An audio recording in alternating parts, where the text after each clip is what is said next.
Started. Great. Well, welcome everybody. And I don't have all of my, maybe I should open up my window a little bit more so I can see you all. Great. Good to see you. Awesome. Okay. Yeah, video on or off at any time is fine with us.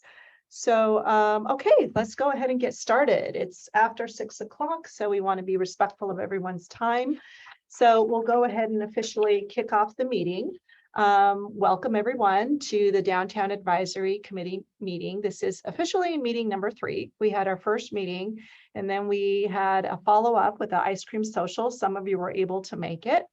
And we had a presentation by Al Savay the last time, and it was a great presentation. We're in the process of getting that recorded and we'll be able to put it up online, but it was a great presentation on, you know, what makes downtowns engaging. So it's a good kind of like icebreaker presentation.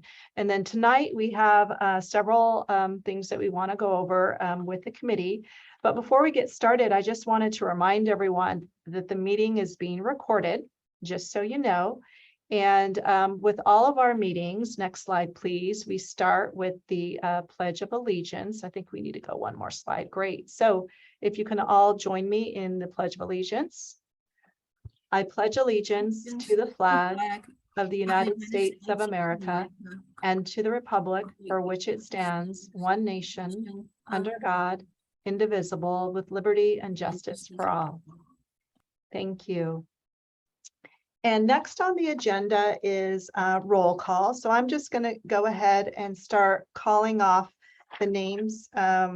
Actually, I'm just going to call them off from my agenda. It won't be in the order on this screen, but it's just easier for me to take notes this way.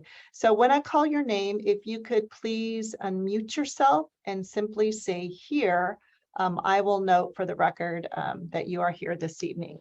So I'm going to go ahead and start with Anthony Cam. Is Anthony here? Okay, Anthony, I see you. I think I didn't hear you very well. Sure. Mark Maxwell. Mark Maxwell. Okay, I'm moving on to Samina Ginwala. Here. Thank you, Samina. Maya Neiberg. Here. Thank you, Maya. Amy Buckmaster.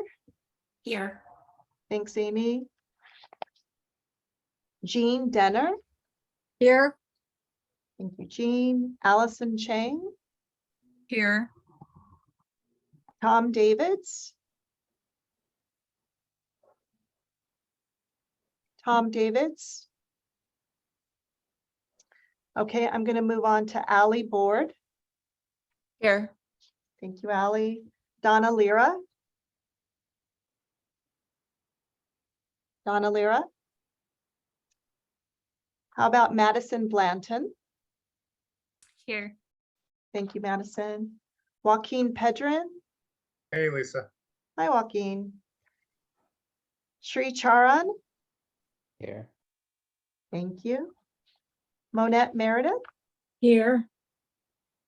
Elisa Espinosa. Here. Thank you. James Bertram.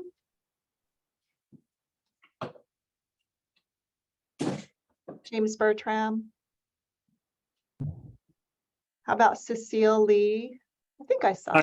Hi, this is Jim. Can you hear me? Oh, thank you, Jim. Got you. Thank you. Cecile Lee. Hi, Lisa. Here. Thank you. Elizabeth Min. Here. Thanks, Elizabeth. And Tracy Massaro. Here. Perfect. Great. Thank you all. We've got good attendance tonight. That's wonderful. Okay, let's move on to the next slide, please. So for tonight, the discussion items and the things that we're going to be talking with you all this evening include going over some existing conditions on different topic areas, including a market analysis overview. We have an interactive exercise that we would like you to take part in. And then we want to do a recap of the community workshop that took place recently on August 31st. This was a community-wide workshop on the downtown specific plan. And then we have some next steps to go over. So that's kind of the summary of tonight's meeting. And I mentioned before that the meeting is being recorded, and afterwards we're going to post it on the project website.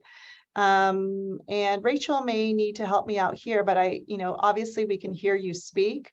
But what we're going to do is ask that you hold questions when we get to the question portion of the presentation. So, you can take notes. We'll give you copies of the presentation so you can have for your folders. But we have specific areas where we're trying to kind of get through the topic areas, and then we'll open it up for Q&A. And you will be able to easily see where that is once we get to that slide. Okay, just a friendly reminder, it's always good. I know I need it just to remember the different controls on Zoom. If you want to post a question, you can certainly do that in the Q&A. Let's see, Rachel, maybe do you want to go over this part? I'm not sure what the controls are for tonight. I think you know it better than me. So I'm going to ask Rachel with RRM to let us know what's available for the DTAC and what's not during this meeting. Great, thanks, Lisa. Happy to. So just starting from left to right on the screen, you'll see a toolbar of commands that you're able to click between. So you can unmute yourself, you can start and stop your video as needed, and then you can see the Q&A with the two little comment bubbles. We would recommend through the course of the presentation, if you have questions that arise that you want to send to the hosts and panelists, please send in that feature, in that tab. And then the chat will be disabled. So we're stressing that just questions be communicated in the Q&A, and then we'll have a Q&A segment after each kind of chunk of the presentation. Great. And then at the top right corner, if you want to toggle the way that you view the presentation, speaker view versus gallery view, it's going to primarily be the same since we have a screen share live right now. Please put any questions in the chat if you have any questions though about the commands, and I will try my best to help you. Thanks, Lisa. Back to you. Thanks, Rachel. Okay, I think we can go on to the next slide. And just a friendly reminder, who's here tonight. And I think you all, it's been a little while since we last met. So just to let you know, this is a project being led by the Community Development Department, the Advanced Planning Division here at the city. And assisting the city in this project, the prime or main consultant is RRM Design Group, but they are supported and assisted by different firms that have their own unique specialties, including the Nadelson Dale Group, who is helping us and assisting with economic and market analyses. We also have folks from W-Trans, who are the traffic and mobility experts, as well as folks from a firm called Lamfair and Gregory, who will be assisting with the environmental analysis component of this project. And then we have GPA Consulting, who is assisting with some historic evaluation components of this project. For tonight, you all hopefully remember me. My name is Lisa Porras. I'm the planning manager in the Advanced Planning Division. And joining me this evening is Al Savé, our community development director. We also have Judy Hawk. She's our senior management analyst. And then on the consultant side, we have Jamie Williams, who is with RRM, and she will be presenting this evening, along with Joe McClure from the Nadelson Dale Group, and then Brian Canepa with W-Trans to talk about some traffic components. So I think with that, I'm now on cue to hand this over to Jamie Williams. Thank you, Lisa. Good to see everybody. Tonight we are excited to dig into a more in-depth overview of some of our existing conditions analysis. We spent quite a bit of time walking through our physical observations of the downtown area at our last meeting, as well as at the community workshop. So we're going to tonight really take a deeper dive into the traffic and mobility analysis, as well as the market demand, and a brief overview of what's going on in the housing element and how that also will impact the decisions in the downtown. So this is a graphic that we put together that helps outline existing zoning, where the parking is, where the existing bike lanes are. It's really our sort of kickoff or roadmap to what's going on downtown. it's important to acknowledge that there's a lot of factors that go into really understanding the dynamics of the existing conditions so that we can make great recommendations that inform the specific plan and our concepts. We typically outline those within 4 categories: so zoning, mobility, placemaking, and infrastructure analysis. And we have a number of consultants and expertise that are outlining each one of these different analyses as defined here. And so you're going to hear from many of them today. Throughout the entire process, we're going to make sure to continue to engage you, to engage our stakeholders and our focus groups, our council, and our community.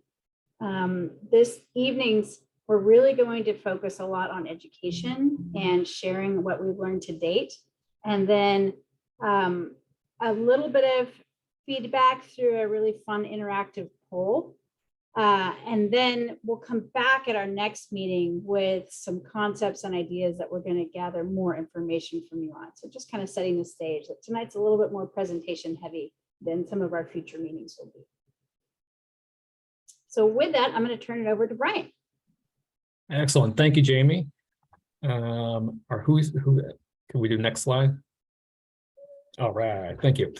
All right. So again, I'm Brian Camper from W-Trans, handling the mobility and transportation part of this. And when we look at the mobility for the downtown, we're really looking at this from several different angles, right? So really taking a very much multimodal approach to making sure that we're looking at vehicles, private vehicles and traffic, parking, transit, bicycle and pedestrian access, micro mobility, which is a relatively new thing for some folks, like scooters and things of that sort. Literally taking a whole comprehensive look at mobility for the downtown. And looking at what we've seen so far from reviewing all the data and everything we know about the downtown, we've identified, to start out with, some larger issues. One of them, is definitely more unique, although it's happened more recently over the pandemic with other cities, has to do with for example, the roadway closure on Laurel Street. We've talked to several folks about this. We actually at W-Trans actually analyzed the traffic situation around it, and are well aware of what it's created for the town in terms of creating a nice pedestrian environment. It's allowed restaurants to be able to add seating to the streets. But we're also familiar with a lot of the challenges that are involved in it. We've heard that from some folks at the workshop in terms of parking, and just general access to the downtown. Speaking of parking, and I'll get into this more in a second, but looking at the downtown as a whole and looking at kind of the parking data available, is that as a whole, looking at the entire downtown specific plan area, there is actually quite a bit of parking available. But again, it's not available exactly where everyone wants to be available. And there are places of peak demand and other places that have parking availability. And oftentimes people don't know necessarily where to find parking. And part of what we're tasked with here as part of this project is coming up with management strategies really to help redistribute parking demand for all users, for residents, for visitors, for employees. And looking ahead, we actually, as I mentioned, we did the traffic circulation for the downtown. And looking at this, the roadway system is actually very well equipped to be able to handle, even with the roadway closure, vehicle circulation. Excuse me, actually one of the biggest challenges we've identified here when it comes to traffic is really being able to cross El Camino Real. El Camino Real is a great vehicle thoroughfare, but it definitely prevents some obstacles for people who are crossing El Camino Real, either to the transit station or trying to go under Holly or Britain across to the east side. Next slide.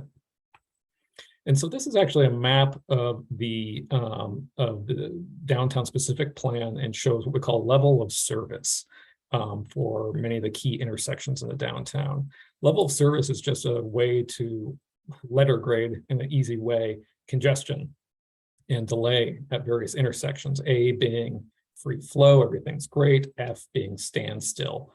And you can see here each intersection has 2 letters. One is for the AM peak hour. The second letter is for the PM peak hour. So the morning, essentially, and afternoon rush hours. And right now the city operates such that level of service D or greater is acceptable. So you can see the existing level of service at all the intersections is acceptable, although some are obviously operating at more free flow conditions than others. Next slide. And so looking at the downtown from a kind of an alternative mode standpoint, from pedestrian, bicycle, transit access, downtown San Carlos has a lot to offer, and we're really excited to be able to work with that, right? There's great bones to downtown here in terms of a interconnected walkable street network, right? You can actually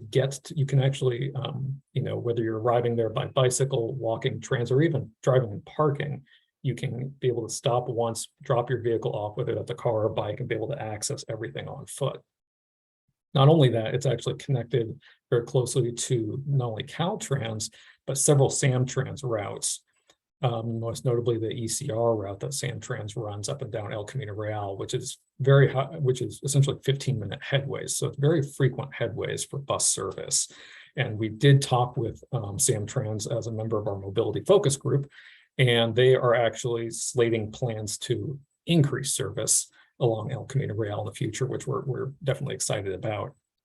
But as I mentioned earlier, too, El Camino Real, still primarily serves private vehicles. And it does a good job at moving cars, although it might at times seem slow, especially during peak hours. But as I mentioned, it definitely acts as a barrier to people trying to cross that street. And this is a challenge both in terms of getting to, as I mentioned, the Caltrans station, but we're also aware of the East Side Innovation District, which is popping up on the east side of the Caltrain tracks. And over time, we're very much aware of the desire to increase pedestrian bicycle flow across there. And so currently we're faced with a situation that what people would call a high stress environment, both on El Camino Real and other areas. Next slide. And this is kind of a graphical representation of this. So this, again, I'll explain this, what they call level of stress. And level 1 is essentially a suitable area for all ages. Everyone feels comfortable doing it. Level 2 in the blue, your average adult feels comfortable on that stretch of road. Level 3 is someone who feels confident, who's like, yeah, I bike a lot, and don't do it every day, but I do it pretty frequently, and I'm feeling pretty good about it. And level 4 is people who are, they call the fearless ones, who are, you see them in San Francisco a lot, just blowing down the streets, and maybe sometimes a little too fearless. But you can see the color coding on here. El Camino Real sticks out like a sore thumb, bright red, which is probably not surprising to most folks that, only the fearless really will ride on that street. Most of the other streets in the area, as you see, are level 2 and level 3, which is good. And the network is anticipated to be built out. This is all part of the 2020 bicycle master plan, bicycle pedestrian master plan from the city. Next slide. And this is really, as you can see, informed by pedestrian collisions along the corridor here, about the stress level there, where that's coming from. As you can see, it's El Camino Real and San Carlos Avenue. Next slide. And the same thing on the bicycle side. So the first was pedestrian, this is bicycle. And so again, El Camino Real sticks out. And next slide. You have a lot of bicycle collisions occurring on El Camino Real. Of course, there's a lot on old industrial road too. But for our focus here, El Camino Real is really the area that we're focused on. And also too, within the downtown, when it comes to bicycle and pedestrian access, we're not only, as part of the study, looking at safety to and from the downtown and in the downtown, but also amenities once folks are in there. So for example, bicycle parking, is that available where people want it in a safe location and convenient place? Next slide. And as always, vehicle parking plays a major role in any downtown.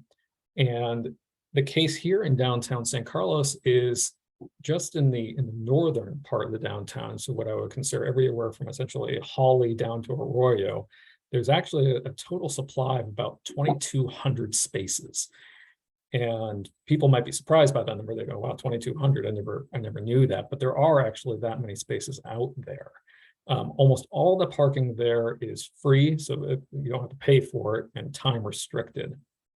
Now of that 2,200 spaces, though, about half is actually private parking. So it's private off-street parking. Of the other half of parking that's public, about 2/3 of that is on street and 1/3 is off street. Now, this mix of parking again presents some opportunities and challenges for us. One of the opportunities is that there's a lot of great on-street parking for the downtown and the downtown that can be used.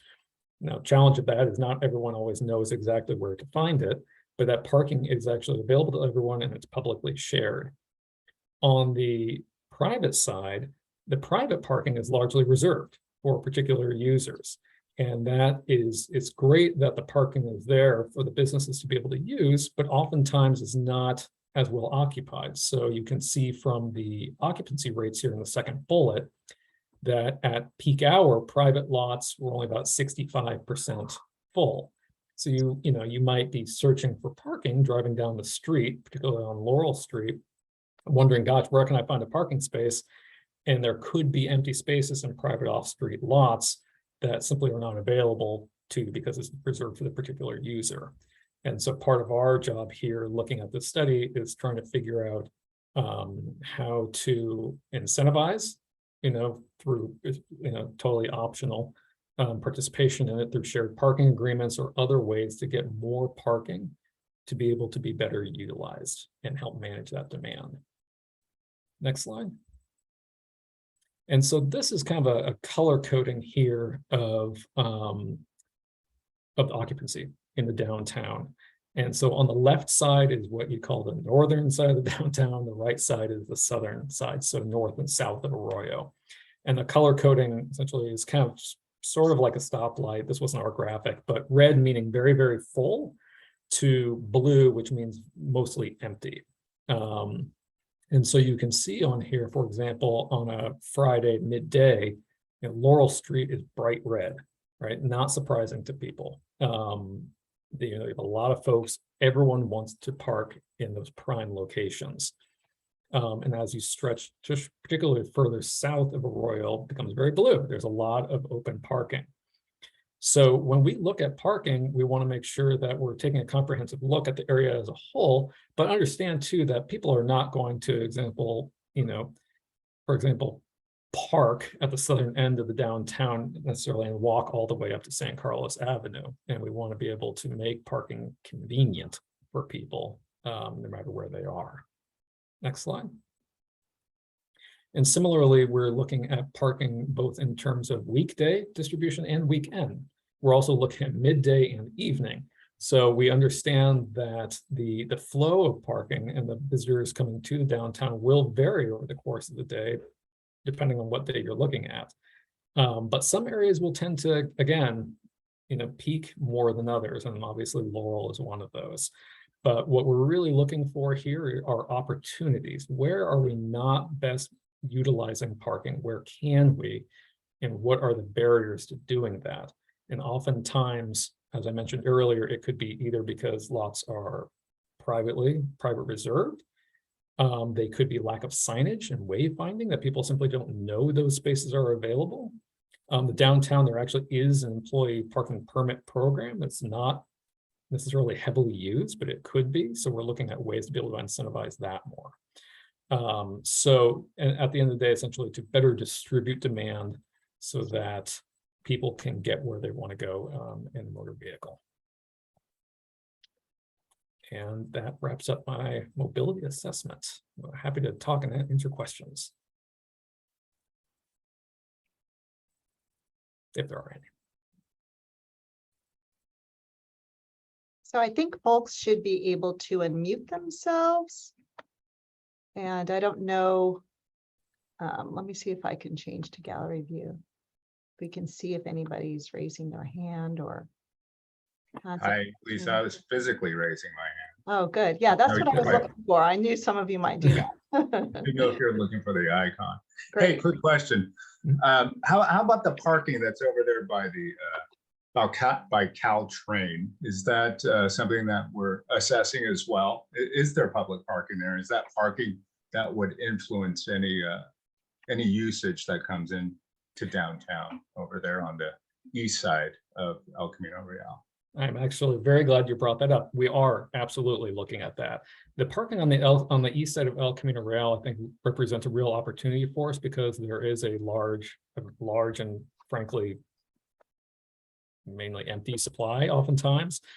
So the challenge and frankly, the wayfinding signage that we've seen to use that lot is pretty sparse. So I think we're definitely including that in the analysis. We want to try to figure out how we can better utilize it and be able to get people across the street safely. So it's definitely on our radar. We're talking to the transit folks about it, right, about the use of it and when we can and cannot use those lots. Did you have a follow-up question? Have you reached out or are you reaching out to Caltrans about any of this? Caltrans, yes. So Caltrans was part of our mobility group. And the folks from Caltrans were actually extremely helpful. And frankly, I was pleasantly surprised about their openness to say, gosh, we're really ready to support the city if you have, recommendations that are backed with really good analysis. So they're very much looped into it. Hey, Brian, this is Jim Bertram. I have a question for you. Mm-hmm. And I don't know if there's already rules and regulations, but what about the parking underneath the library? We can certainly take a look at that. I don't know if that's, Jamie, help me with my memory. Is that technically within our study area?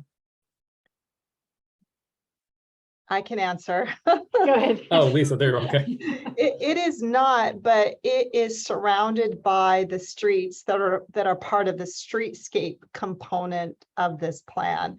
So folks might remember that the boundaries include all of the private property within a certain defined area, but then we have a couple of streets emanating out of the downtown plan that go around the Civic Center that we wanted to include in terms of having a uniform streetscape, pattern, just to recognize the proximity of the Civic Center to the downtown area and the downtown specific plan area. So, as most of our folks here know, that there is underground parking underneath City Hall and the adjacent, San Carlos Library. I think even though it's outside of the downtown plan boundary, it's something that we could recognize for context, but I'll defer to Brian if you want to elaborate on that or how that might work or fit into the overall analysis. Yeah, exactly. I mean, we like to take a comprehensive look at parking, even though something is technically maybe inside or outside the boundary, particularly if it's right there on the edge. We want to be able to see the interaction of that with all the other parking that we have available. So we can certainly add recommendations there, even if it's technically not within our boundaries, if Lisa is okay with that. And make sure that we're best utilizing the library parking in conjunction with the downtown as a whole. I see a question or a hand raised by Cecile. Hi, thanks, Lisa. Thank you, Brian, for the presentation. Very informative. My question is, and I think I just saw someone post it under the Q&A, is how are we addressing the delivery trucks and other services like Uber Eats, Amazon vans, UPS, FedEx, and as you know, that the Laurel area is all full of businesses, so they get a lot of goods all day long. Thank you. Yep, absolutely. So one of the things that we've noted too is there is very little what we call loading parking, whether that be for commercial loading, unloading, or for passenger loading and unloading. And this is, I would say this is not, I wouldn't say this is atypical to a lot of historic downtowns. Right now I'm doing a similar plan downtown Sonoma, and they're grappling with the same issues. They have virtually no space devoted for loading and unloading. So one of the things I think we're trying to understand is where is that best suited and what are the best regulations to be able to accommodate that. So oftentimes, for example, with Uber and Lyft and things of that sort, people say, gosh, we really want to have some passenger loading zones in particular areas for these TNCs to use. At the same time, then you have to be ready to enforce it as well. So when we make these recommendations, we want to make sure that everyone is on board with essentially what it takes to make them work successfully. So we're definitely looking at that as an option, because we're going to be looking at several different strategies as part of this plan. And one thing I did not note in the presentation that I really should is that our recommendations and our approach to the study is not only on the what I call the programmatic scale in terms of looking at parking management and bicycle parking infrastructure and things of that sort, but we're also looking at policy. So because it's a specific plan, we're also looking at, for example, code requirements for the downtown. So that will be that's encompassed in what we're working on. And so that will also play into the loading aspect as well. Okay. I don't know if I missed something. I have another quick question. I can't find the raise hand feature on my side, but if regarding the parking at like Samtrans and the Caltrain spot, the crossing lights, like the ones that are shown in the picture, take so long to like actually go. Would that be something that would be addressed if that Caltrain parking lot would be open to the public? Yes, so one part of our purview here in our purview is to recommend if there are pedestrian improvements and crossings. So that could be better timing for pedestrians to be able to cross. It could involve curb radii for safety reasons. It could involve crosswalk markings. So anything that that pertains particularly to the safety, but also just the access and flow of pedestrians is absolutely something that we're going to include part of the study. And if you want to see certain elements included, we're happy to get that input. Thank you. Question. Okay. Is that Monette, is your hand up? Or Meredith, I'm sorry. Yes, thank you. I wanted to ask in terms of the alley behind the closed block of Laurel Street, because that to me is a physical nightmare with people, because the block is closed. A lot of people now use it as a through street, and the loading, talk about not having loading zones. All the trucks parked there, double parked there down the alley. And so, you know, I happen to work in that block, and getting in and out is often a nightmare. And, you know, it's like having to jockey people who are parked for some of the businesses, employees, and the loading and the through traffic. So I want to make sure that we really look at that alley, especially if that block of Laurel stays closed. Yes, and so regarding the alleys, I mean, those are great things, the alleys, although we've seen right now it's kind of a free-for-all, I think, as maybe I'm putting words in your mouth here a little bit, but you know, a lot of people are trying to access the alley in different ways. And we've also heard too that, you know, from a cleanliness standpoint, it could be better in the alley. So we're trying to approach it from, again, a few different ways. And we're trying to find what's really the highest and best use for those alleys. Is it to continue kind of as an unorganized parking as is right now, or loading? Is it better suited for vehicle circulation or loading? So I think we're trying to analyze the competing needs on the alleys and do whatever is best for the downtown. But that's certainly one of we're not ignoring the alleys. The alleys are absolutely part of what we're looking at. Okay, thanks.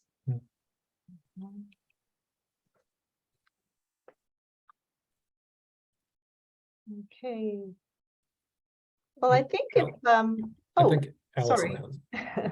Oh, yeah, thanks. Oh, there's Ellen. Great. Yeah, as long as we're talking about parking for cars, I wanted to make sure we also talked about parking for micromobility. So the scooters and the bikes, I mean, some folks are going to have more expensive e-bikes and do not want to get them stolen. And so we should think about some intentional parking, and maybe not just, you know, one rack here and one rack there, but something more serious, almost like a lot that could potentially be secured or even staffed. I consider you might have people who are coming off the train and would, like to park their bike before they go home, with assurance that it wouldn't be stolen. I used to live in a city and I got my bike parts stolen all the time, and renders it completely unusable. So it wasn't a risk I would take. There are places I wouldn't go. So I wanted to make sure that we include that. And scooters, we don't want to get Bird or one of these other folks just drop a bunch of scooters in our town and cause some chaos, as I've seen just happened in Redwood City. So if we have some sort of plan to contain those vehicles, if we're going to be encouraging them, if we can contain them in an intentional way, right, an attractive way, in a convenient place, I think people are much more likely to use them. Absolutely. And so I would say that even in that actually the conversation of secure bicycle parking did come up in our mobility focus group as well. People said, hey, gosh, there are pretty good, what you consider short-term bicycle racks in the downtown, probably could be improved here and there, but there was a definite feeling that there was a lack of secure bicycle parking, that you can actually park it somewhere for a long period of time, either directly in the core of the downtown or more over on the Caltrain station. And I definitely hear what you're saying about the scooters as well. We're currently working with that in a different jurisdiction, and they have very much the same concerns about getting their streets flooded with scooters everywhere. So we try to, again, balance the pros and cons, but I appreciate the input. I could be completely wrong on this because I haven't been to the Caltrain station in a while, but doesn't Caltrain underneath the bridge have lockers that you can purchase and rent to securely, for people who do commute, for them to securely store their bikes? I could be very wrong. I'm pretty certain they have them, but I know they do at some Caltrain stations. at some stations they definitely have them, like closer to the city. But I have a strange feeling, and someone else might be able to chime in, that San Carlos has them underneath, but I'm not sure. Yeah, and I'll chime in here. I recall that they were included as part of the program, the plans for the San Carlos Transit Village project, that there would be secure bicycle lockers. However, I would need to do some research to find out whether those are available to the general public, or if maybe those were assigned to some of the units or maybe some of the commercial buildings.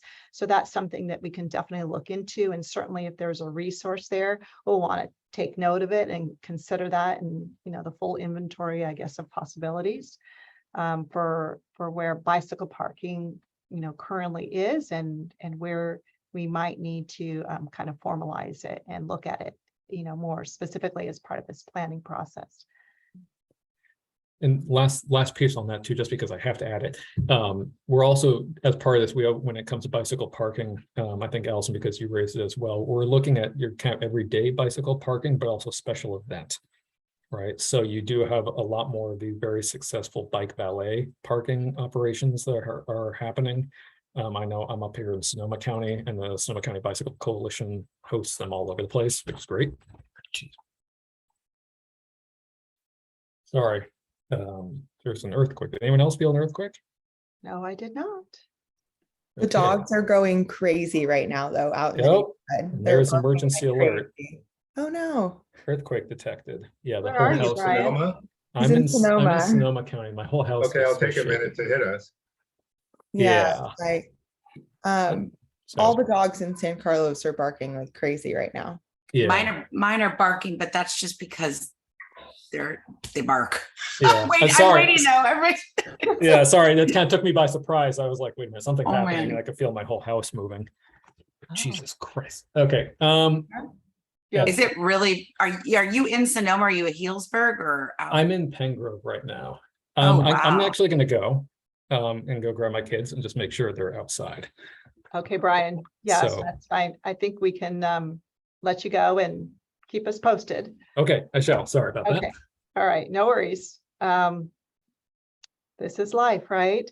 Hopefully everything's okay. I haven't felt anything over here. I'm sitting here in City Hall. Why don't we go ahead? I think if there were any other questions, if something comes up, just go ahead and throw it in the chat. This is your opportunity to communicate with us as much as possible. But we'll go ahead and keep going. And I think next up, who's here tonight from the Nadelson group? I apologize. Joe. It's me, Great. Joe McClure. I'm Thank you, ready, Joe. ready to go. All right, okay. It's a kind of a tough act to follow there, but I'll try to keep this on track. So I'm going to be focusing on the first bullet on this slide and talking about the market demand study, primarily for retail, but also we'll touch on office and residential land uses, and then a little bit on the research and development and industrial land uses, because these are kind of peripherally relevant to the downtown.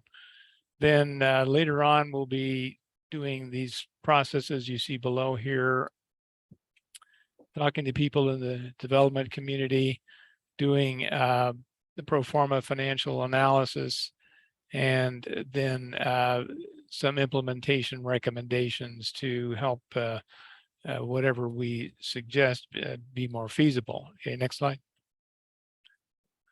So on this slide and a few others, I'm going to be talking about some of the highlights of our research, mainly focusing on taxable sales data.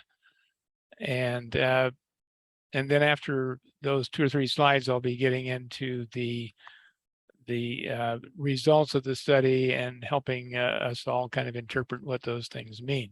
But this is the first, the taxable sales. This is just showing the annual change from 2016 to 2021 for the county and for San Carlos. And you can see here the dip that happened with the pandemic, and San Carlos, for some reason, kind of took that a little bit harder than the county as a whole. That's just something to keep in mind. Go to the next slide. So this is taxable sales per capita in 2021. And so this information is a good way for us to compare how San Carlos is functioning as a retail center compared to other cities, and also then the county here at the bottom. And what we've done here is it made a distinction between the total sales in the city, and then we've excluded the building and hardware category, where San Carlos is kind of killing the market in terms of the region. They're really overwhelming the other communities with that. So by taking that out, we can kind of look at the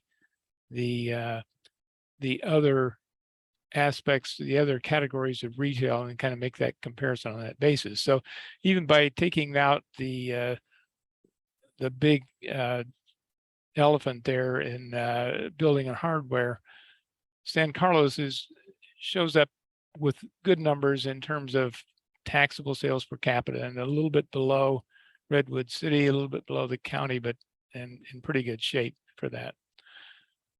So let's, again, this is the whole, looking at the whole city. So let's go to the next slide.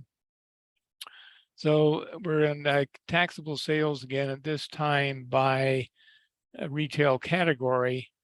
And this allows us to kind of look in detail at where the strengths and weaknesses are in the city's retail base. So if we go down this list here, we can see, looking at the top bar in each of these categories, that there's strength in home furnishings, the second item. And then we talked about the building material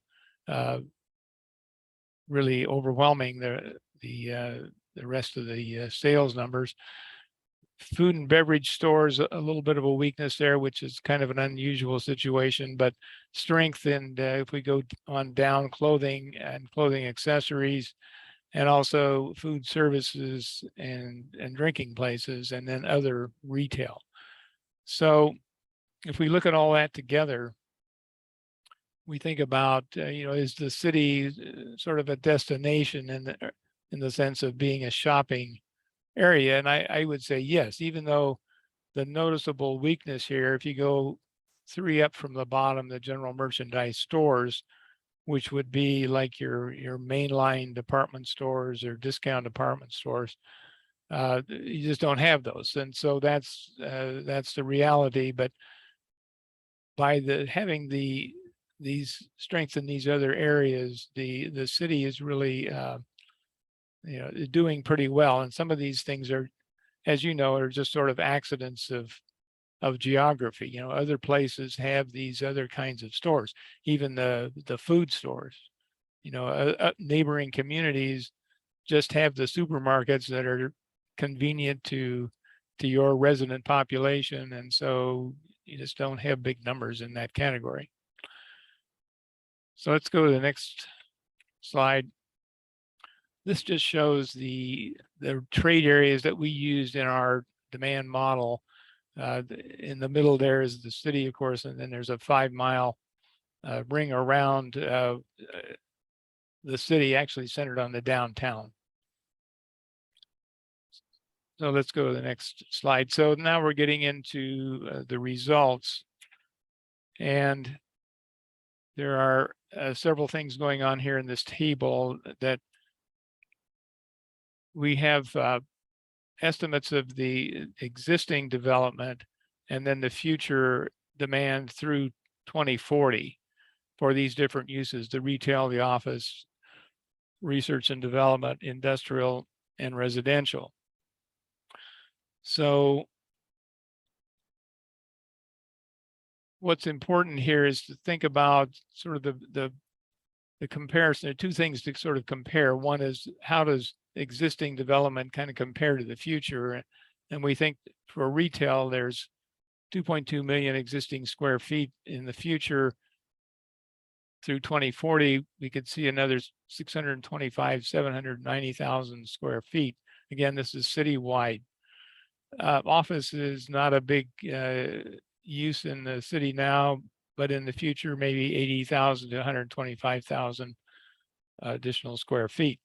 R&D is interesting, and it's interesting to the downtown relative to where, we've got 3.3 million square feet. Are we going to add 2.5 million more through 2040? Well, maybe we will if this East Side Innovation District really takes off. If that happens, then that will affect also the range of what kind of industrial we could expect in the future. And that's why that range from 250,000 to 600,000 is as big as it is, because if we get 2.5 million square feet of R&D, that will generate demand for additional regular industrial space. So the last item on here, again, we think, we've got 12,318 existing units, housing units in the future. If we just look at what ABAG says the projected growth would be, it would be around 600 dwelling units. But the RENA numbers is shown there, that 2,735 is what the city may be shooting for. Okay, next slide. So this slide really takes the last slide and takes the last column of the last slide, and we're translating that into what we think would happen downtown. So retail, we go from the citywide demand and think about what could we have downtown, and we're saying 100,000 to 130,000. And it's very important here to think about this as the unconstrained demand, because when people see that number, one thing that comes to mind is, where are we going to put it? So we're going to worry about that later. And of course, some of these things, the capacity issue is partly a matter of planning and urban design, the kinds of things that RRM is also going to be working on. So office, again, we think maybe 30,000 to 50,000 square feet could go in downtown. The R&D and industrial are not really relevant to downtown specifically, but residential uses, if we could have maybe 750 dwelling units. And again, this goes back to people who are looking at these numbers and not so much what we've looked at on the demand side. But that's a big number, and that by itself, of course, would drive additional demand for retail space of various kinds. And if it's right there, that that means all that much more to the downtown area. Okay, next slide. So this slide, we're kind of backing up here and looking at the leakage situation in the city. And again, this is citywide. And so the point of these numbers is not so much to talk about reality, but to talk about kind of what the current picture. So the middle column is telling us how much of each of these categories we're capturing on a percentage basis. And then the last column is saying, if you made up that difference, what could you, in theory, what could you recapture as of sort of right now, not so much looking at the future. So just to go through one of these, so the first category, the GAFO category, which is general merchandise, apparel, furniture, and other and specialty, the city's capturing about 68% of that business now with the establishments that are there. If you recaptured what that demand is, you could have an additional 320,000 square feet alone. Food and beverage, again, the supermarket, we know we're lacking in that. There's potentially, you could have another 117,000 square feet. Again, you get back to the issue of where would you put it? Food service and drinking, we're already sort of over capacity there. So there's nothing to recapture in terms of leakage. Same way with hardware and building materials. We've already talked about how that's a very big number in terms of what's happening in the city. So, motor vehicle and parts dealers, again, we've just sort of punted here on the motor vehicle, because that really does get into a space issue. Where would you put this if you really tried to get it? And there are reasons why you wouldn't probably try to get this kind of business anyway, which we can talk about, but gasoline stations kind of the same issue.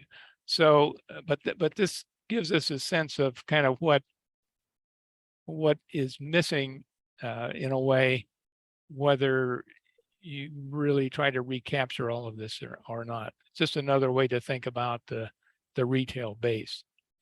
Okay, let's go to the next slide. So here we're talking about the retail space supportable based on the analysis. And these are citywide numbers. And what we've done here is take some of these same categories you saw on the previous slide, and just looking at, when you think about what's happening, what could happen through 2040, we have a low and a high scenario. And really the high scenario just means that we're kind of capturing more of the business that is potentially out there. That's just a way to think about how the realistic kind of ranges of these things. So again, back to the GAFO category, we could go from 395,000 to 500,000 additional food and beverage, maybe another 50,000. And again, this is an area where we're kind of looking back at the reality of space constraints and so forth. Food service and drinking, 70,000 to 100,000. Auto parts a little bit. And then the last category is important to keep in mind, in that what we're talking about there are things like hair salons, exercise facilities, maybe an insurance brokers. These are functions that you see in a shopping center that are not, they're different from regular retail, partly in they're not necessarily sales tax payers, but also they're not necessarily vulnerable to e-commerce and this kind of displacement of retail. So this is a category that is probably going to be more important in the future as time goes on. And it's something to always keep in mind in terms of what could be happening in a retail setting. Okay, next slide. So this is my last slide, and what we've just done here is highlight some of the SWOT conclusions having to do with retail, and mainly a lot of this kind of applies to the downtown, and some to the city in general, but and you know what these things are, but the strengths are high incomes. We talked about the strong per capita retail sales in the city already, proximity to major employment areas, potential for new housing because of RENA.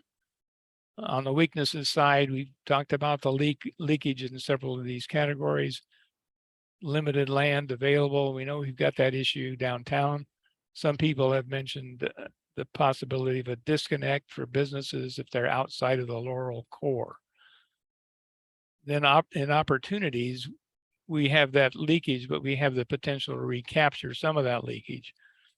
And then we've got high density residential projects already in the downtown that can kind of be built. We can see how we can build on those things.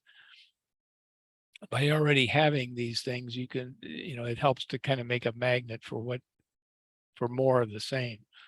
Leveraging the East Side Innovation District, we talked about that, and then the Laurel Street closure. In the threats category, global changes in retail, with the shifts to e-commerce, that's always an ongoing concern. And then if development is taking place in the downtown, there can quite often be this issue of compatibility with adjacent neighborhoods. And then finally, there's competition from downtowns and neighboring cities, and presumably people would be trying to keep those downtowns competitive and maybe improve their position. So, okay, we can go to the next slide, the questions slide, I think. Do we have a question slide? I think we're going to let Lisa pop in a few more things related to this, and then we'll do all of our questions at the end of this section. Okay. All right, great. Thank you, Jamie. So just backing up a little bit, just before I jump into this map here, the existing conditions component of the downtown plan also includes, of course, looking at land uses and zoning provisions. And most of you will be familiar with this because this is kind of the nuts and bolts of what we think about in the bulk of the planning work that we do, is what land uses are allowed and how much is allowed to be built and where. So we can go to the next slide. So this is just showing the extent of the study area, right? This is the downtown specific plan study area. And here we're simply describing what the existing zoning categories consist within the downtown specific plan study area. We have a mixed use downtown zoning district, an MUDC or mixed use downtown core zoning district, an MUN or mixed use neighborhood, and then we have some mixed use South Boulevard. All of this is described in the legend here, as well as a couple of projects that were built, approved, or entitled as planned development projects. And I'll describe what those are in just a moment. But essentially, this is our current zoning on the books today. One thing that we did want to bring up and highlight as part of this project, and many of you may be aware, but the city is currently working on an update to its housing element. And this directs back to the regional housing needs allocation figure that we just saw on a couple of slides before. And it is the city's, the city has been charged with accommodating at least 2,735 new units for the 2023 to 2031 planning period. So our exercise has been to see where these units can be located. And one of the key things that we decided as part of the housing element update is that we would look at areas where housing is already allowed. So in each one of these mixed use districts that we see here on this map, housing is allowed. Of course, we see it in the context of upper story residential development with ground floor services or uses. However, there are some 100% residential projects within the downtown specific plan study area. So what we wanted to call out is just to kind of, let the DTAC know, and we're going to be talking about this actually next week in front of the Planning Commission. What are the plans to address housing and how do they overlap with what's happening within the downtown specific plan area?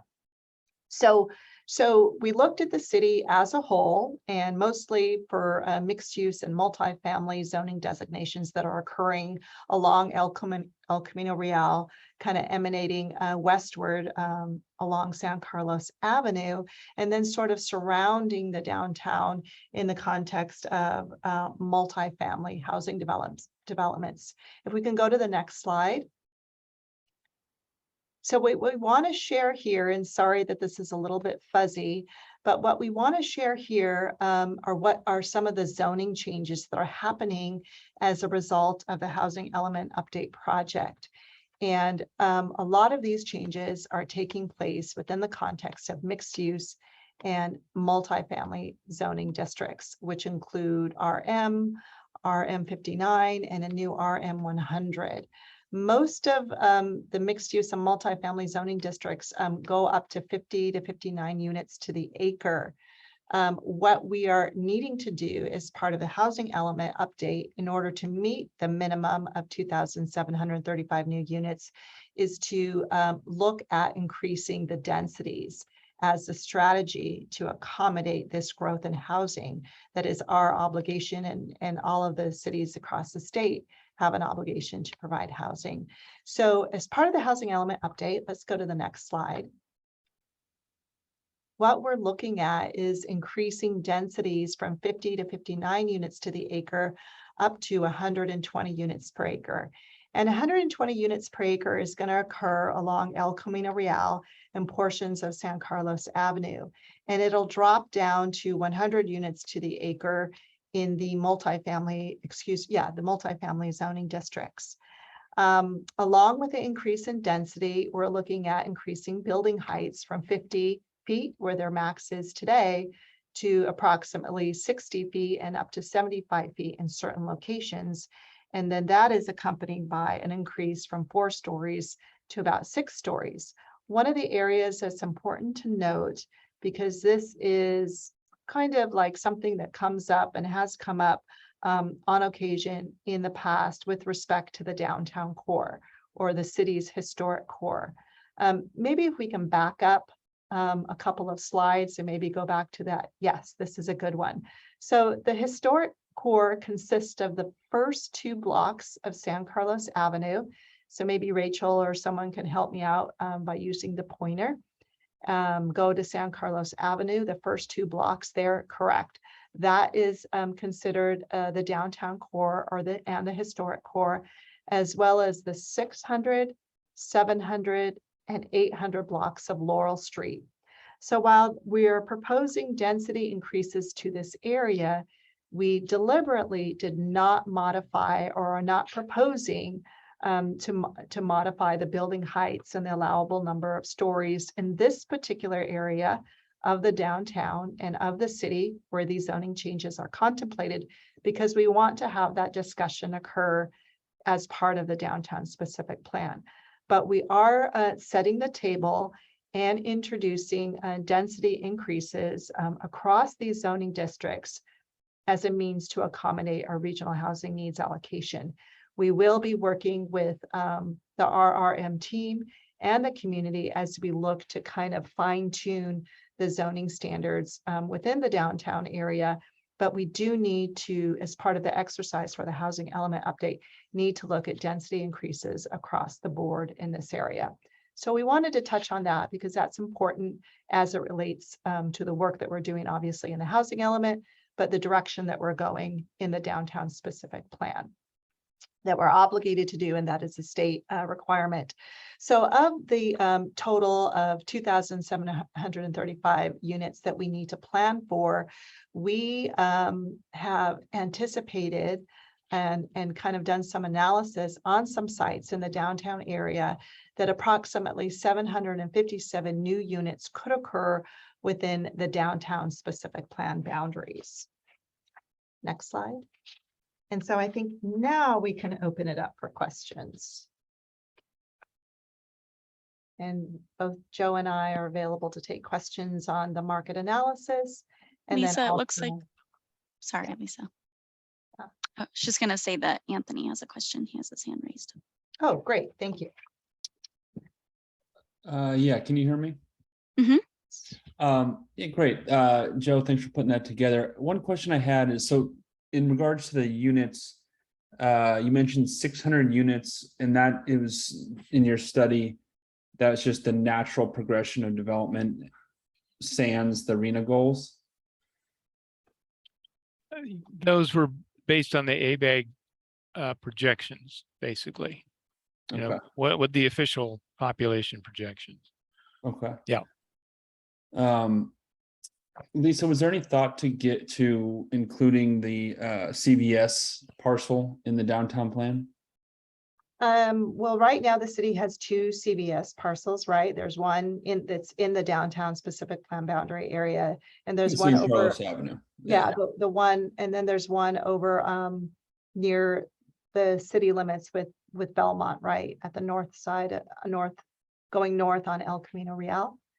So we do have the CBS site with, let me just double check. I'm just want to make sure. Can we go back to that map a couple slides back? I'm pretty sure the CVS site is in the downtown area. Yes, not. that's this one here. I don't know if you all can see my cursor. I'm talking about the CVS that's on San Carlos Ave. Oh, this one here, right. That is just outside of the downtown specific plan boundaries. Okay. Yeah. But that is a site identified as part of the housing element update process. And that's 100 units per acre? That one is, if we go back to the next slide.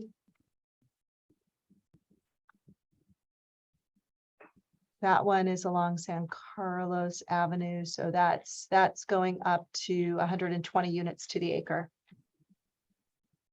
So is that MUSC? That's MUSC, correct. Yeah. You got it. Mhm. Is there any, does San Mateo County Transit District have any plans to develop their site? I mean, I know it's already pretty well developed with that office building, but I know they've been kicking some tenants out. Do they have any plans to develop that site? I'm going to check with Al Sabay. Al, do you have any information on that? Thanks, Lisa. Yes, they're looking at redeveloping their site. They need more office space, and they're talking about doing office development there. We have had discussions with them and expressed that we think it's a great housing site for the city. So we'll see how it goes. It is, it is their property, but and it'll be zoned for both. But we've encouraged them to consider housing. And is there any consideration, or how is it thought about as far as, if you're going to do high density developments along El Camino, having those developers provide the additional parking that's needed For their the downtown core? Oh, in the downtown? Yeah. Well, that's an interesting idea. But it would be really tough for them. I mean, frankly, what we're trying to do is remove constraints for housing, and a lot of the things that we're doing in the housing element update is trying to reduce cost, because the cost of building a unit, just a single unit, even of affordable housing, is really incredible. And that's one of the reasons that we don't see more housing in the region, in the Bay Area and San Carlos. And so, frankly, they're having trouble, bearing the cost of providing parking on their own sites. So for them to provide parking off-site, we've never done that before, and it would really add to the cost when they're trying to build the No, Al, I was just talking about if they're gonna develop along El Camino within the downtown specific plan where it's 120 units per acre.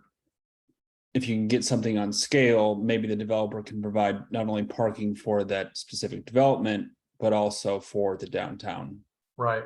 area. One thing we have looked at, and that again goes back to economics, but we have looked at in the past utilization of the existing parking for residential in and around the downtown area. And we've done studies where we looked at, well, during the day, is the parking used on the ground floor or underground? And sometimes we found that there are situations where during the day people go to work. This was before the pandemic. People go to work, and so there's a lot of parking available. And so those would require private parking agreements with those property owners. So it's something that we have considered in the past, but we've never actually done a private parking agreement. Theoretically, they could, build some extra parking. One of the things we found is that the sites along El Camino are very constrained in terms of the size of the site, and to try and get all the parking they need for their use anyway. So that's how you might be able to do it, is utilize parking during off-peak hours for those residential units. Is there, is it the city that owns the surface lot behind, next to Bianchini's? Yeah. Could you? Yeah, that's called South Plaza. Can we Could you go back build a a slide? multi-story parking garage on that site? Yes. So that is a possibility for parking, and we've done some studies of that property. We've done some concepts to see how many parking spaces we could get, how many housing units we could get, and things like that. So it is a possibility. There are easements for Bianchini's. So the trucks go down Walnut Street and go into Bianchini, into the back of Bianchini's, and that's where they get all their deliveries. So that has always served as somewhat of a constraint. We'd have to figure out a way for them to be able to get trucks in there and stuff like that, but we have looked at that. So in theory, yes, it would be feasible to do that.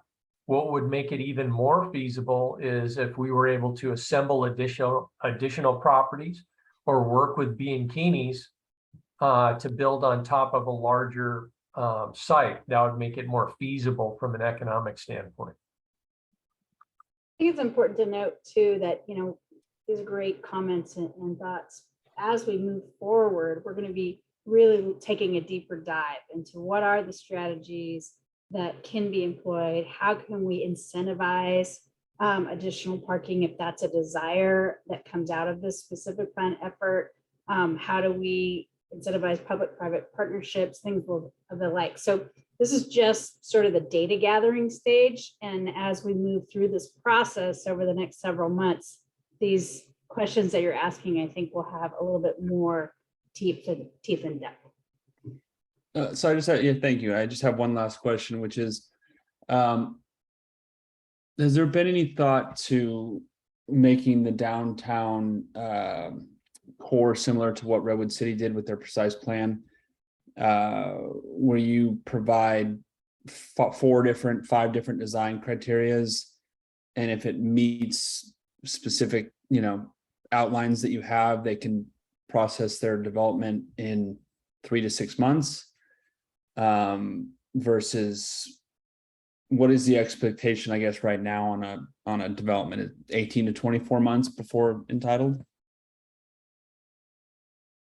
Again, I think the advantage of doing a specific plan, which is a different version of that, is the tool that really expedites processing.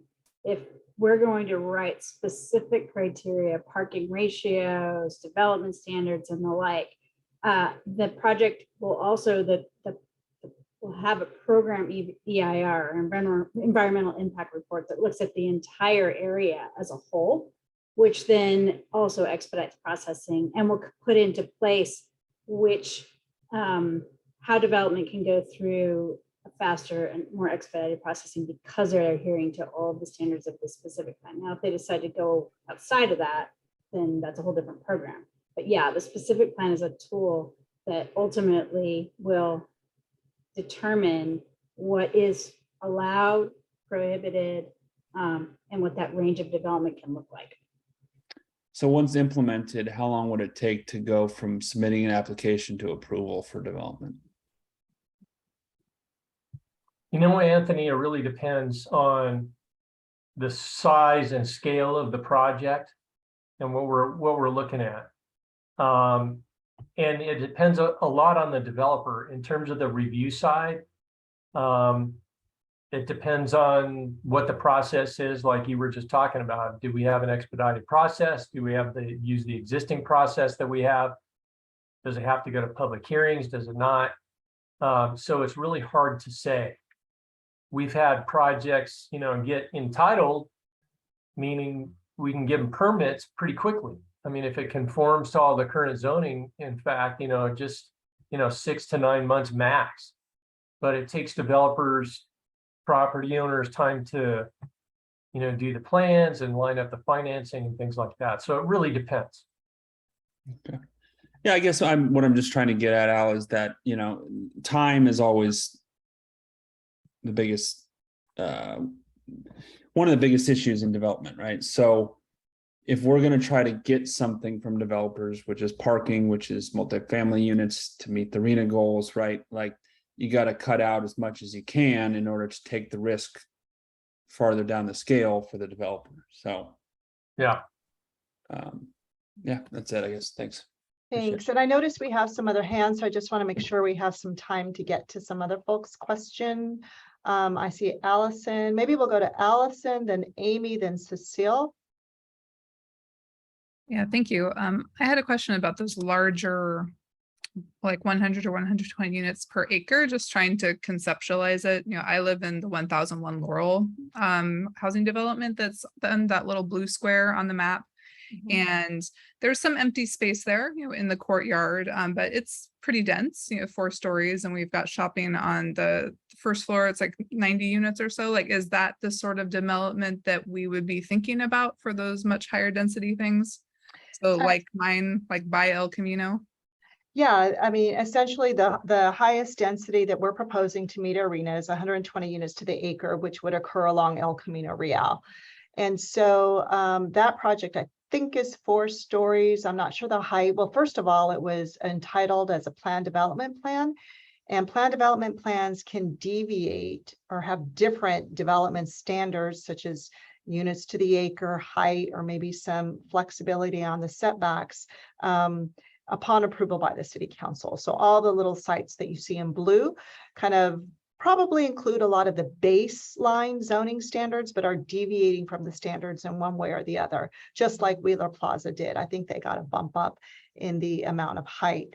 So with 120 units to the acre, we're looking at 6 stories and a maximum of 75 feet. And again, well, not again, but we talked about this during community workshops as part of the housing element update, and we had some renderings that were shared with the community. And in fact, this coming Monday, for any of the DTAC members who are interested and want to learn more, we are having a study session with the Planning Commission at 7 p.m. Planning Commission meetings can be attended in person here at City Hall inside the council chambers, or if you want to join during Zoom, you can do that, and the link is available on the Planning Commission agenda. So we are having a much larger, broader discussion on all of the things that we're looking at in order to meet our regional housing needs allocation. We felt it was important to kind of have that overlap as part of this project, so you all can see where this is heading and then how we can build upon that and continue to and shape that, you know, as part of the downtown specific plan project.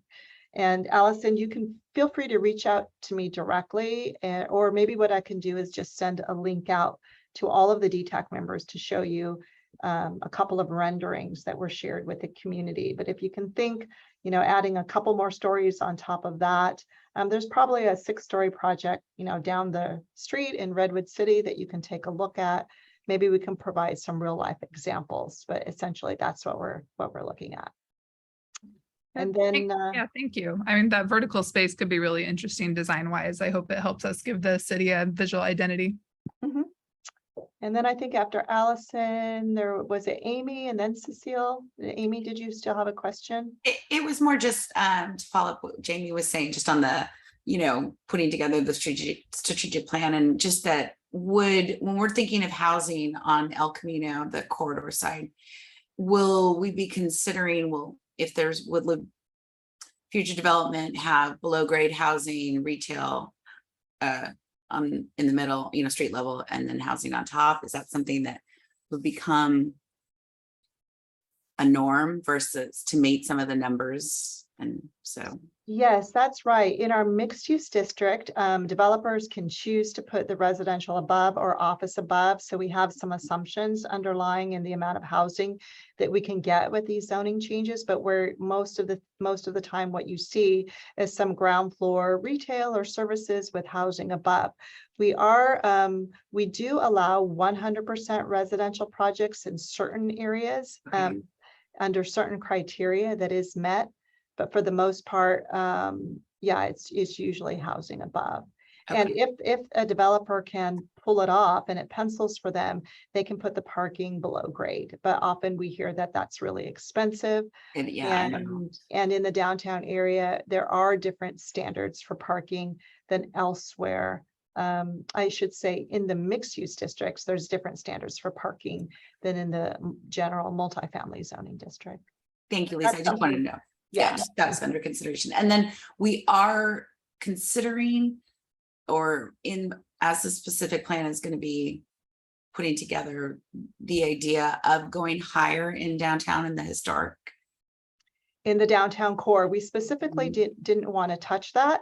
We felt that it was a little bit premature. We knew the city was going to be embarking on a downtown specific plan.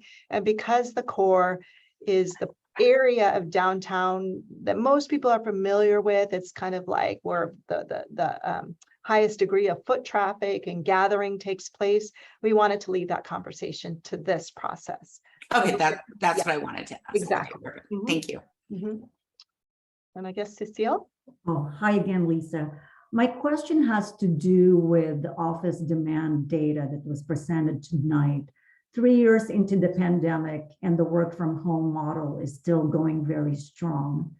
And I wonder how we are taking that into account if the decline in office space continues for years to come. Thank you.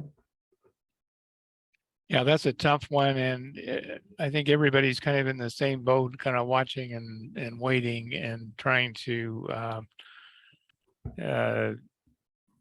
see where that work from home situation goes. But it also, at the same time, we also have some dispersion of office uses from what we think of as kind of traditional core areas. So we don't really know how all of that will, there's sort of countervailing forces. In other words, you have people wanting to work from home, but if they're working from home out in the suburbs, then are the suburbs eventually going to have the offices that those people would be working in otherwise in the core? But since they're already out in the suburbs, will the offices follow them? So this is it's a real open book right now in terms of how that's going to play out. So we put these numbers in there in our reports. We always sort of tell everybody to take these particularly with a grain of salt at this point. That's all we can really do right now. Okay, thank you. Okay. I just wanted to voice a concern that was brought by Maya in the chat, which is that with this extra housing, how is this going to impact schools, not just at the elementary and middle school levels, but especially at the high school levels? I go to Carmel and the campus is already pretty big. And if they were to expand it, it would be something that would need to expand the campus as well. And I don't necessarily know how much land there is around campus. And then also if we were to expand campus, it'd take longer to get from one place to another, which would cause schedule changes, bus changes, and also a lot of more funding would be needed for this. So do you guys have an idea of how, or if you guys know whether or not the housing changes are going to impact schools? And do you have an idea of how you're going to tackle that when it comes up? I can try to answer that question. Thank you. I didn't see who asked it. Sorry, I was scrolling through the gallery here, but thank you for the question. So the way that it works in terms of city planning, and then the school district or the state has its own criteria and standards for how public schools across the state develop, and also essentially what they have is sort of their own authority to plan for their needs. I will tell you that the school district very regularly reaches out to city staff and wants to know what our long-range plans consist of, how many new housing units are in the pipeline, and how many units are the cities are planning for, and that we have to plan for to meet our housing needs. The school district's staff takes this information and they incorporate it into their long-range planning processes, which are independent of the cities. So that's one thing. And then the other thing to share is that when new development is proposed, they are required to provide and pay for an impact fee that goes towards the school district planning, whatever the schools might need to do in order to meet the local community's demand for the school district needs. So there's two ways in which we work with the school districts to assist them in their own long-range planning processes to ensure that they have enough teachers, enough space to accommodate the forecasted growth consistent with each city's long-term plans. That's the way that it works. Anybody else before we move on? I know we have an interactive exercise on the agenda. And maybe, Jamie, do we want to start that now? I think so. Let's go ahead and jump to that. Thank you, guys. We want to be sensitive to everybody's time this evening. We did a fun, interactive way of engaging folks at the community workshop that was last week, just recently had. We want to give you guys an opportunity to do the same thing. This is a tool that you can use on your computer through a different window, or you can use your phone. I'm going to let Rachel tell you how to do it, but we're going to go through about 18 questions to get your input. And then your input will be merged with the community's input, and we'll be posting both on our website following this meeting. So with that, Rachel, I'm going to hand it over to you and let's get going. Sounds great. I'm going to keep your screen up just for a little bit, and then I'll ask you to stop sharing and I'll start sharing my screen. As Jamie mentioned, there's two options to join the poll tonight. One is by going to the website sli.do and typing that into your internet browser of choice. If you're joining the meeting tonight by an internet browser, just open up a new tab and you can do it that way. And then the event code is also in the chat, and it's 3606583. Or the other option is open up your camera on your smartphone and scan the QR code on the right-hand side of the screen. And with that, I will share my screen so we can look at the live results together.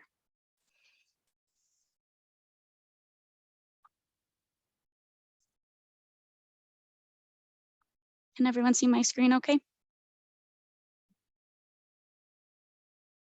So, all right. Yes, Rachel. Thanks. Thanks, Lisa. Abe, are you there? Are we? Yep. Are we ready to go? So Yep. the first question is just kind of a warm up, just to make sure everybody's Slido is working.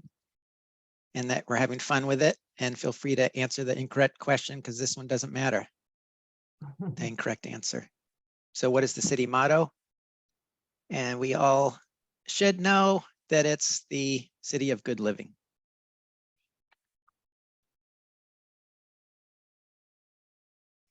Next is a question just to kind of feel your connection to San Carlos. So check all that apply, living, working, shopping, eating, dining, owning a business, etc.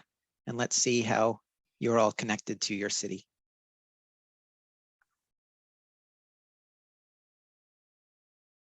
So a lot of you visit downtown for eating and shopping. About half of you live downtown. Now it's down to 40%.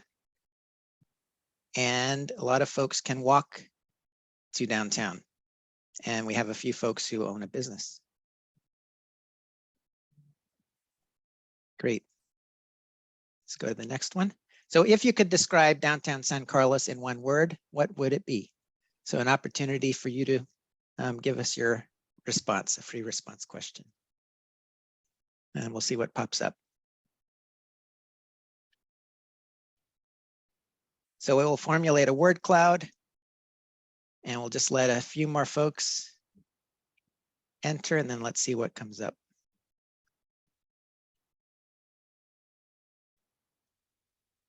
It looks like community is big. Potential. We have one participant typing. Now we have two. Let's hold on a second. So we got community, we got potential, we got family friendly, multifaceted, tiny, lacking, outdated, family. And the winner is potential. Potential and community. Community potential. So next. So which of the following improvements would you like to see in downtown San Carlos? So these are some streetscape or physical character, outdoor gathering areas, public art. So just go through the list and you can check all that apply. Let's see what's popular.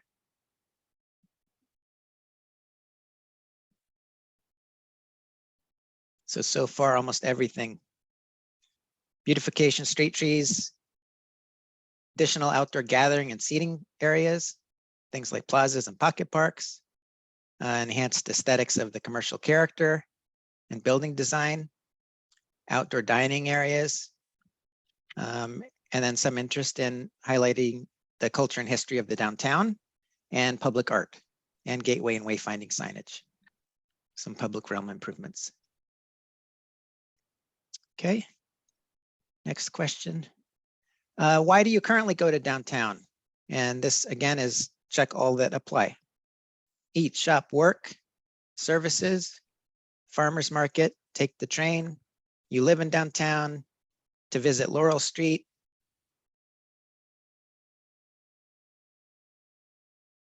And I think there's a none of the above question, but hopefully nobody will answer that.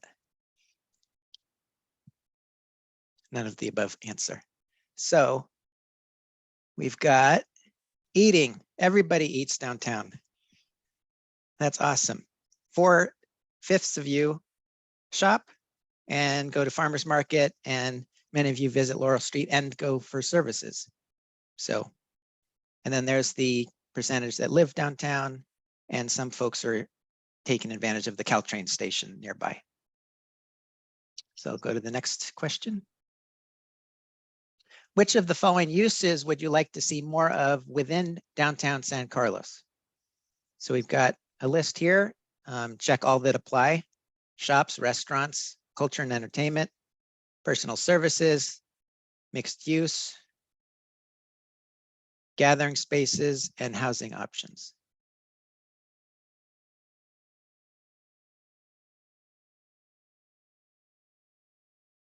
So pretty well distributed. A lot of folks desiring more gathering spaces as a use downtown, culture and entertainment uses, shopping, retail, restaurants, and some for mixed use, about half, and then we're followed by personal services and housing options. So here's the trivia question just for fun. It really doesn't count either. The namesake for Drake's located at the corner of San Carlos and El Camino Real is, and feel free to be silly.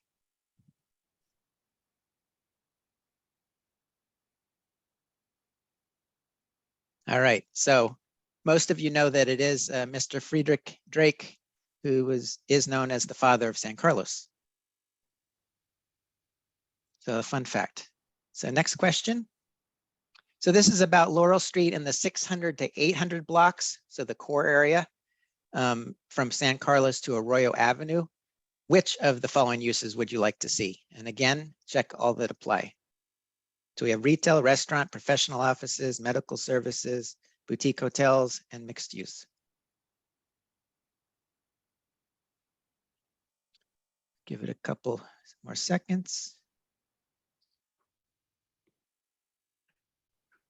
So in that historic core section of Laurel Street, you'd like to see a lot more retail and restaurant. And mixed use is a 50-50. Boutique hotels, about a third would like to see that. And the remaining answers are there. Go to the next one. So this is about Laurel Street outside of the 600, 800 blocks. So from San Carlos to Arroyo, and right, so on either side of San Carlos. So north of San Carlos, is that right? And south of Arroyo. Which of the following uses would you like to see? So we're talking about outside the historic core. So we've got mixed use as popular outside the historic core along Laurel. Hotels, restaurant, services, and retail. So compare that to within the historic core. It's an interesting relationship that we have going. And housing, what was standalone housing? That was at 43%. So interesting. Let's go to the next one. Along El Camino Real, which of the following uses would you like to see? So similar answer choices, but not the same. So retail, restaurant, professional offices, medical services, auto-related uses, hotels, mixed use, standalone housing.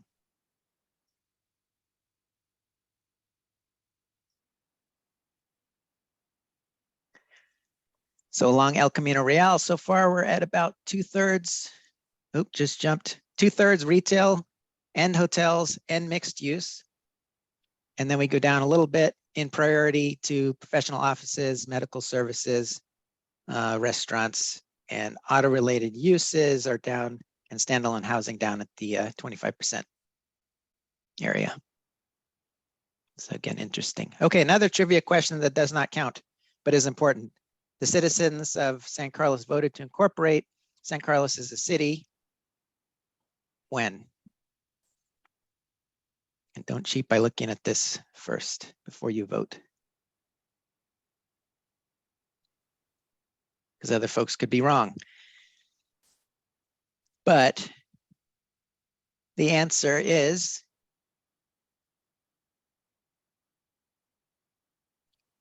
June 1925. So 2/3 of you got that right. So pre-depression, pre-World War II. Next question, how do you typically get around downtown? And again, this is check all that apply. So we've got the gamut: biking, walking, assistive devices, rideshare. Does this public mean like transit. once you're already downtown, or how do you get to downtown? How do you typically get, I would say, around and to, but we're thinking Around, once you're not already drive, downtown. not vehicular use. So it would be once you're in downtown. Yeah, that's a good question though. No, there is vehicular, sorry. So typically walking, assisted devices, driving to downtown and getting around downtown once you're there. And then fewer uses of biking and skating and rideshare and transit is low amongst you all.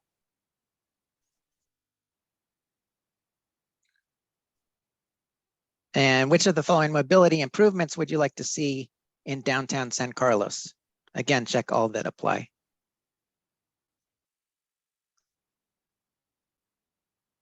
So some of the things that Brian talked about and more. And we've heard about alleyways, pedestrian crossings.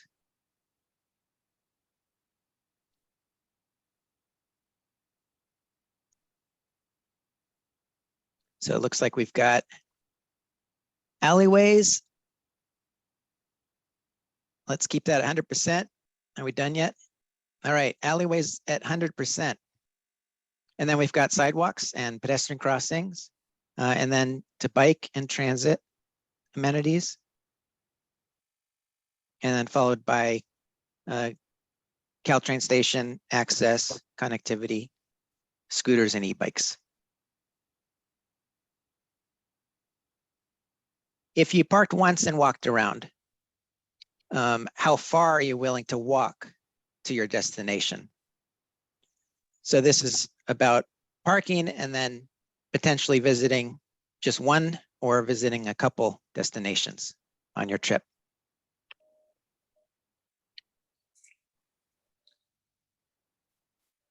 And about a 10-minute walk seems popular right now, or about 2 blocks. So folks are at minimum willing to walk 2 blocks or a 5-minute walk all the way up to a 10-minute. So think of that, think of where the parking is available and where your destinations are as you think about downtown. Okay, where do you prefer to park when you visit downtown? So this one, we'd like you to select the most often used location. So are you street parking, lots, alleys, private parking, parking structure, or you don't park downtown? And as we've heard similarly before, what's the top? Yeah, street parking and parking structures are popular, and then parking lots, alleys behind the businesses. And none of you prefer to park in private parking. Not as much of that downtown. Okay, next question. What is your, so this is the last question that we have, another free response. So this is thinking about adjoining and nearby cities. What is your favorite downtown to visit on the peninsula other than San Carlos? Let's see what pops up on the word cloud.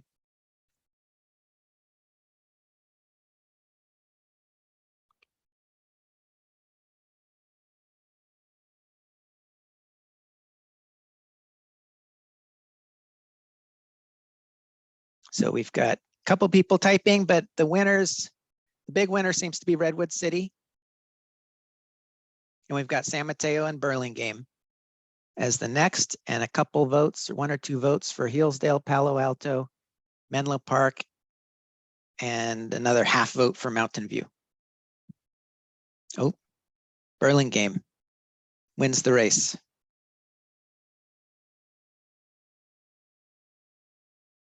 And I think that will complete the Slido poll.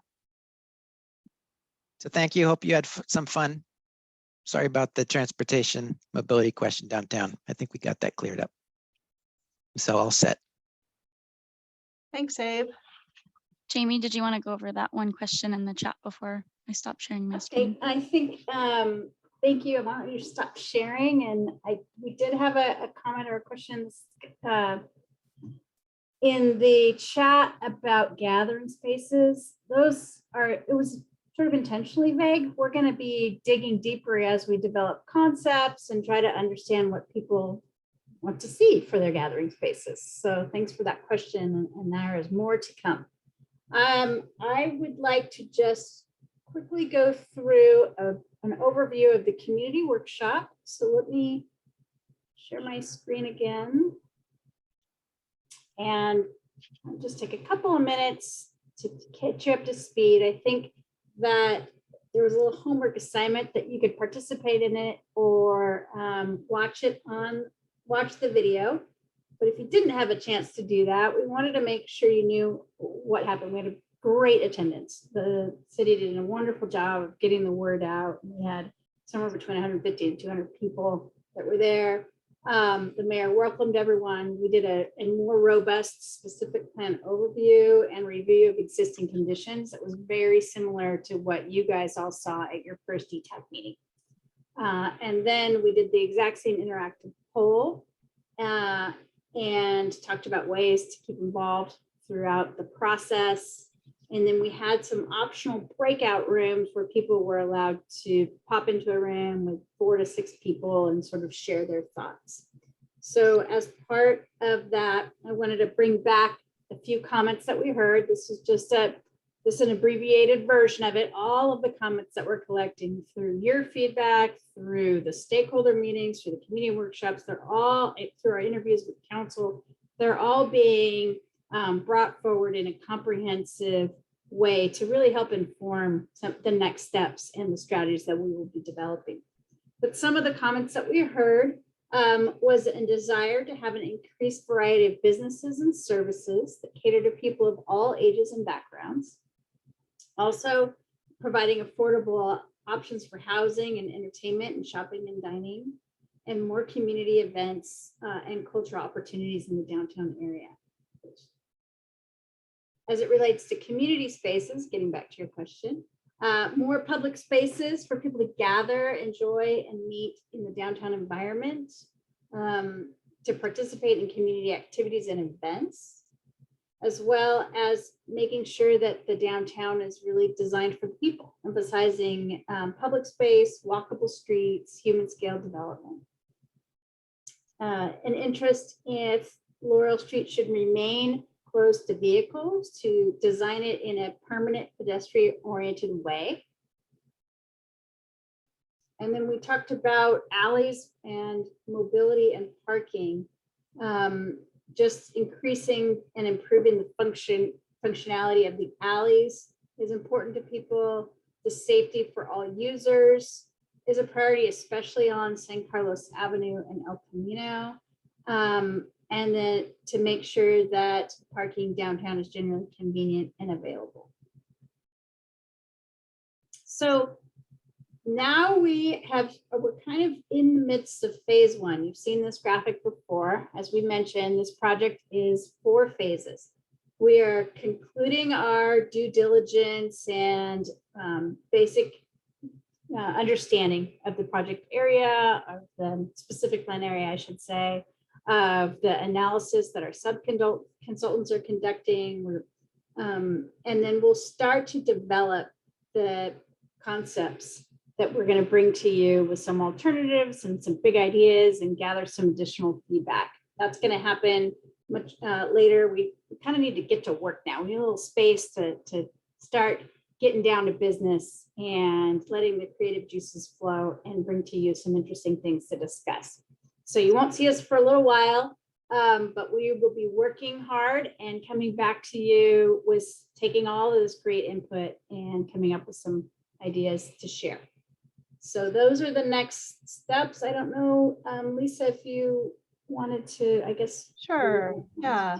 Thank you, Jamie. Yeah, and city staff will be sure to keep the DTAC posted in terms of when we expect to meet again. As Jamie mentioned, they'll be getting to work with a lot of the input that was received, and we want to come back with some concepts to share and have more feedback and more reaction, I guess, from the DTAC. So we'll be sure to keep you posted. Before we close for this evening, I just want to say we are going to be capturing all the chat And if there's any questions that we didn't get to, we can certainly send out some responses to those to the full DTAC as information. But again, we don't want to get into a back and forth conversation, remembering the Brown Act and all of that from our first meeting with our city attorney. But we can definitely send information out in response to some of the questions that we didn't get a chance to address as part of tonight's meeting. But as with all DTAC meetings, we are required to provide an opportunity for any member of the public who's not on the DTAC, who may be joining us remotely, if they wanted to make a few comments or have anything to share with us, that we were able to receive those. So I think I want to check with Lynette or Rachel to see if there's anybody in the meeting that is a member of the public that would like to make a public comment. Yes, there is. Sonia. Great. Welcome, Sonia. Sonia, can you unmute yourself? And oh, yes, there. Can you hear me? Yes. Great. Thank you. Yes, thanks for taking my comment. I just wanted to reiterate a few things that I've heard in the community of people ideas and just put them out there. One is floating the idea that Walnut next to Laurel could be an extension of kind of that downtown area feel. And also making sure that or entertaining the possibility of one-way streets in the north section of the downtown and Laurel to allow more micromobility access, possibly even some diagonal parking on the streets if we need more parking, kind of an alternating north-south one-way street possibility. Also the possibility of making Walnut Street lead into the downtown throughout the whole San Carlos as a kind of a bike pedestrian micromobility superhighway, so that you bring people without their cars, families, especially with younger children, into the downtown, so you promote economic revitalization. And I think those are the main things I wanted to say. Thank you. Thank you, Sonia. Is there anybody else from the public that is here tonight that would like to share some thoughts or ideas with the team? Lisa, that's all that we have in the attendee section of our webinar. Okay, perfect. Okay, great. Well, thank you. I think that concludes our meeting for this evening. So I just wanted to thank you all for hanging in there with us. It is almost 8 o'clock. So good job, everyone. And thank you for just observing and allowing us the opportunity to give you some background information to really kind of set the stage and see what some of the analysis is showing. If you have any questions along the way, feel free to reach out to us at the email address here at the bottom of the screen, advancedplanning@thecityofsancarlos.org. We are here, we are your resource, so please do reach out if anything comes up. Other than that, just once again, just a friendly reminder for those of you who are interested in the housing, and some of you had a lot of questions. We are having a study session with the Planning Commission this coming Monday, September the 19th at 7 p.m. There will also be a study session with the City Council the following Monday on September 26th. So this is a really good opportunity to learn what the city strategy is to accommodate housing over the next 8 years. So if you want to learn more, please do join us at those study sessions. And so with that, I don't think I have anything else to share. Thank you, everyone, and have a great evening.